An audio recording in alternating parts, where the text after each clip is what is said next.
பூஜை அறையில் நீங்கள் மஞ்சளில் சுண்ணாம்பு கலந்தோ நீங்கள் அந்த ஸ்வஸ்தி குறியீடு போடும் பொழுது மிகப்பெரிய வசீகரத்தை பெறுவீர்கள். ஸ்வஸ்தி குறியீடுக்கு லக்ஷ்மியை நிறுத்தி வைக்கிற யோக அமைப்பு இருக்கிறது. ரெண்டாவது தாமரை குறியீடு. இப்போ 8 செல்வங்கள் 8 லக்ஷ்மிகளாக பாவிக்கப்படுகிறது. 8 இதழ் கொண்ட தாமரை இருக்கு இல்லையா, அதை ஒரு படமாக சித்திரமாக நம்ம வரைந்து வீட்டில் வைக்கின்ற பொழுது கட்டாயமாக செல்வ வசியம் இருக்கும். மூன்றாவது விஷயம், மகாலட்சுமிக்கு பிடித்த ஒரு ஜீவன் யானை.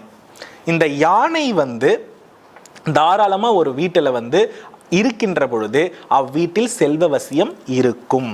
யானையினுடைய முகம் இருக்கு இல்லையா, குறிப்பா யானை முகத்தை அலங்கரித்து திருவிழா காலங்கள்ல இருக்கும் இல்லையா, அந்த பிம்பம் மிக சிறந்த ஒரு பிம்பம் செல்வத்தை ஈர்ப்பதற்கு. ஏன்னா ஒரு அரசன் வரும் முன் அலங்கார